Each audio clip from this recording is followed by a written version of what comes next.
होता है भय, चिंता, तनाव, क्रोध, ईर्ष्या, लालच, इस प्रकार का भाव जब होता है तो उस समय सात्विक गुण नीचे चले जाता है। अर्थात एक गुण को ऊपर प्रकट जब होता है तो बाकी दो गुण नीचे हो जाते हैं। इस प्रकार की श्रद्धा भी होती है। कई लोग बिना ही बुलाए सात्विक श्रद्धा के बारे में बता रहा हूं मैं। जो आप लोग यहां पर आए हैं ना, ये श्रद्धा लेकर ही आए हैं। तो जो लोग जहां पता चले कि भगवान का स्थान है, पूजन होता है, यहाँ तीर्थ सेवन है, मन में सुंदर भाव लेकर सकल जगत के कल्याण के भाव को लेकर के और स्वयं के कल्याण के भाव को लेकर के जो बिना ही बुलाए प्रेम से इस श्रद्धा के साथ भगवान के तीर्थ क्षेत्रों में, कथा क्षेत्रों में, किसी मंदिर स्थान में या कहीं धार्मिक आयोजन हो रहा हो उसमें अपना सहयोग देता है या पहुंच जाता है, वह सात्विक श्रद्धा कहलाती है। और जहां पर बहुत प्रकार से दिखावे के भाव से जहां पर पहुंच करके किसी के कहने से चले जाएं और पता चले कि कोई तीर्थ क्षेत्र में गए थे, वो तीर्थ क्षेत्र बड़ा अच्छा है, वहां बड़ी भीड़ लगती है, वहां पे जाना चाहिए। जब इस प्रकार के भाव को सुन करके जाते हैं कि वहां भीड़ लगती है, वो तीर्थ क्षेत्र के जाने से ये लाभ होता है, वो लाभ होता है, तो ये राजसिक श्रद्धा कहलाती है। उस स्थान पर जब आप पहुंचोगे तो राजसिक श्रद्धा का फल मिलेगा। और जहां जबरदस्ती ले जाया जाता है, जहां दंभ और पाखंड से धर्म कर्म किए जाते हैं, वो सात्विक श्रद्धा, वो राजसिक तामसिक श्रद्धा कहलाती है, जहां पर कि दंभ और पाखंड के कारण किए जाए कर्म। राजसिक कर्म में उसका फल प्राप्त किया जाता है, अर्थात यश, कीर्ति और वैभव प्राप्त किया जाता है या दिखावा प्राप्त किया जाता है। सात्विकी कर्म जो बड़े ज्ञानी जन और गुणजन होते हैं, वे लोग सात्विकी कर्म करते हैं, उनका दान भी सात्विक होता है। वो मौन रह करके, चुप रह करके, बिना ही अपने प्रदर्शन के दान, धर्म, तीर्थ और व्रत आदि किया करते हैं। लेकिन जो लोग राजसिक कर्म करते हैं वो दान आदि भी दिखाकर करते हैं।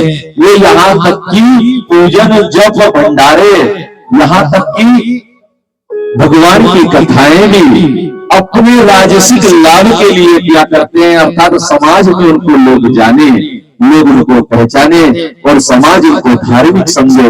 इस भाव से जो लोग धार्मिक आयोजन को करते हैं वो राजसिक आयोजन कहलाता है। और जो लोग मजबूरी में करना पड़ेगा, दिखाना है, इस भाव से करते हैं, वो सात्विक आयोजन, वो तामसिक आयोजन कहलाता है। इस प्रकार तीनों प्रकार की श्रद्धा, तीनों प्रकार के धर्म और तीन प्रकार के गुण, इनके बारे में श्री व्यास जी महाराज जन्मेजय को बताते हैं और उनसे कहते हैं कि हे जन्मेजय, एक सच्चे साधक के लिए, एक सच्चे भक्त के लिए इन दो गुणों का त्याग करना ही उचित है। कौन कौन से? तामसिक और राजसिक।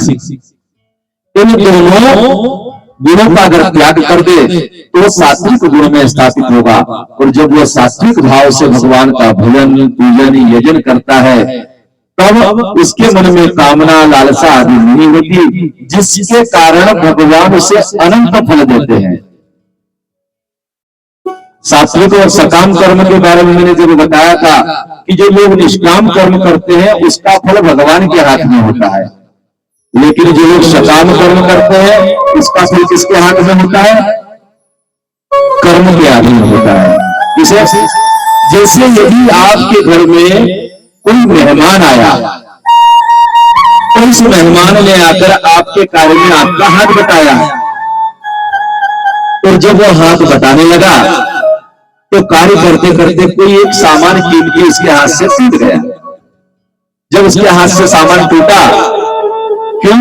क्योंकि वो तो आपकी मदद कर रहा था, तो उसके हाथ से सामान टूट गया तो भले कितना भी कीमती हो, आप क्या कहेंगे? कोई बात नहीं, नुकसान हो गई तो कोई बात नहीं। लेकिन जब यही कार्य किसी ऐसे व्यक्ति से कराए जो व्यक्ति उसके संबंध में हमसे पैसा ले, अर्थात जो मजदूरी के काम को करने के लिए आए, और उसके हाथ से अगर कोई हमारी कीमती चीज अगर टूट जाए तो हम उसके पैसे में से पैसा काटने की बात करते हैं। क्यों?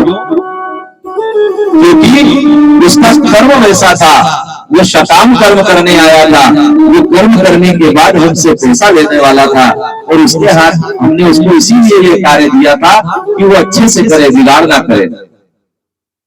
तो जिस प्रकार शकाम कर्म जो हम करते हैं तो उसके नियमों का पालन कठिन रहता है, और निष्काम कर्मों का जो पालन होता है वो सहज भाव से, सहज प्रकृति से किया जा सकता है। इसी प्रकार दोनों प्रकार के शकाम और निष्काम कर्मों से ऊपर होने के लिए शास्त्र की श्रद्धा को जब हम धारण कर लेते हैं तो हमारे कर्म निष्काम हो जाते हैं, और भगवान कहते हैं कि जो भक्त मेरे लिए भजन करता है, मेरे लिए भजन करता है, जब तक तीर्थ व्रत आदि का फल केवल मुझे मानता है और मेरी प्रसन्नता को मानता है, तो मैं अपने आप को भी उसको दे देता हूँ, मैं अपने आप को भी उसको दे देता हूँ। यही भगवती की वो महती कृपा है। भजन की तैयारी कर लो, कोई सा भजन उठा लो।